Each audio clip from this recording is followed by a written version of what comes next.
Hi there everybody, it's UK independent Stampin' Up demonstrator Halsey here from slimandstylish.stampinup.net.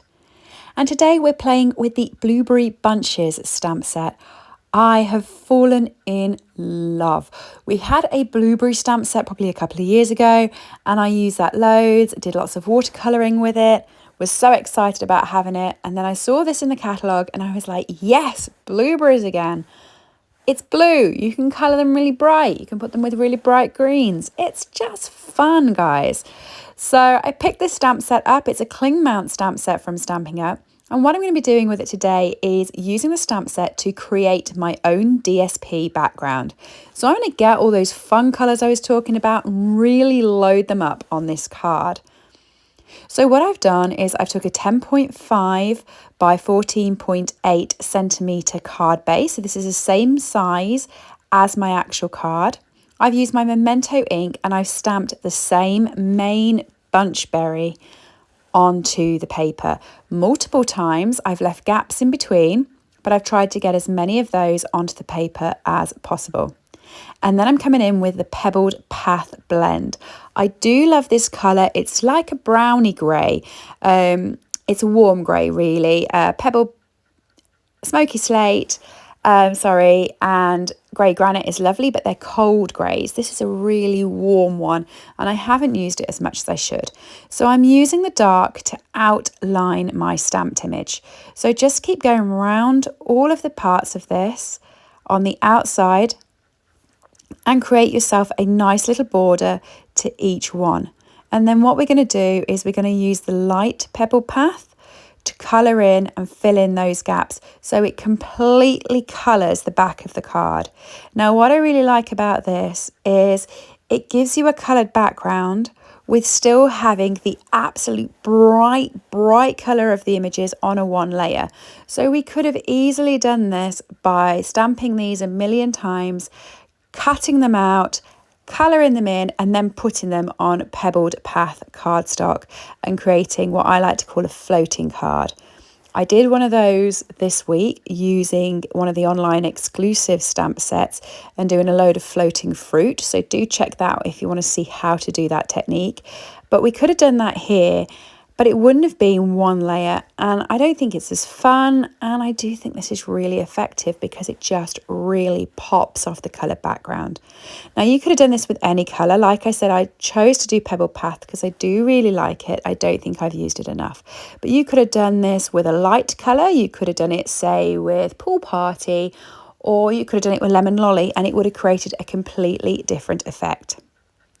So I'm now coming in with Misty Moonlight, and I'm using the dark Misty Moonlight just to highlight the top bits of that blueberry. And then I'm coming in with light Misty Moonlight, and I'm going to be using that around the edges of the berries. I'm picking up where the shading is. So Stampin' Up know we like to use blends. They know we like to colour. They put shading around a whole host of these stamps that they use, which just helps us when we're colouring them in. Now I'm coming in with Azure Afternoon, dark. Love Azure Afternoon. I didn't realise how much I loved it until I did a Christmas card using it, and it's just perfect. It's beautiful. So I used the dark Azure Afternoon to give a bit more detail in the middle of the berry, and then I'm using the light just to blend all the colours in together. Whereas Misty Moonlight worked and looked nice, it's just too deep for it to pop. And like I said, I want this to be a fun, popping, exciting card. So Azure Afternoon really did that. For the leaves, I'm using light and dark Old Olive and light Mossy Meadow, so that the colours really do merge well together. Mossy Meadow and Old Olive, I find, are colour buddies. So I don't know whether you do this with your inks. You look at colours that just work so well. They're just a slightly different tone. So I find Mossy Meadow just a slightly deeper Old Olive, but they're very much in the same sort of playground, and that's why I like using them together. So I've used those to blend in the leaves here. I do really like it when I time lapse me blending because you can see the alcohol moving around. It's just fun, right? What I'm doing now is I'm coming in with dark Mossy Meadow because I did want a little bit more definition on the leaves. So where I'd used the dark Old Olive in the middle, and then the light Mossy Meadow over the top of that, and then coloured it all in with light Old Olive.